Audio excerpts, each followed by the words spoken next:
کئی لوگوں کو دیکھا کہ بیمار ہوتے ہیں، کبھی ہسپتال کا چکر، کبھی ڈاکٹر کے پیچھے، تو نبی علیہ الصلوۃ والسلام نے ایک حدیث پاک میں فرمایا، اس حدیث کو مسند احمد نے روایت کیا اور طبرانی نے روایت کیا کہ جو شخص فجر کے بعد 3 مرتبہ یہ دعا پڑھ لے، اللہ 4 مرضوں سے اس کو نجات عطا فرما دیتے ہیں۔ امید ہے کہ مستورات توجہ سے یہ بات سنیں گی اور اس کی اہمیت کو ذرا سمجھیں گی کہ جو شخص فجر کے بعد 3 مرتبہ یہ آیت پڑھ لے تو اللہ تعالیٰ اس کو 4 بڑے بڑے مرضوں سے بچائیں گے۔ نمبر 1، پاگل پن۔ اگر کوئی آدمی مینٹلی ان بیلنسڈ ہو،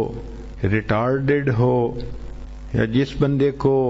چیزیں بھول جاتی ہوں یا چیزیں یاد نہ رہتی ہوں، ذہن سے متعلقہ جو بیماریاں ہیں وہ اسی پاگل پن کے زمرے میں آئیں گی، یا کسی کو مرگی کی بیماری ہوتی ہے وہ بھی اسی زمرے میں آئے گی۔ تو پہلی بیماری جو اللہ تعالیٰ دور کرتے ہیں وہ ہے پاگل پن، اور دوسری بیماری کوڑ پن۔ کوڑ پن کہتے ہیں چہرہ بدصورت ہو جانا۔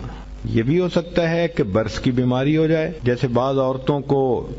جلد بالکل سفید ہو جاتی ہے اور عجیب بدنما چہرہ ہو جاتا ہے، یا کئی مرتبہ جسم پہ تل اتنے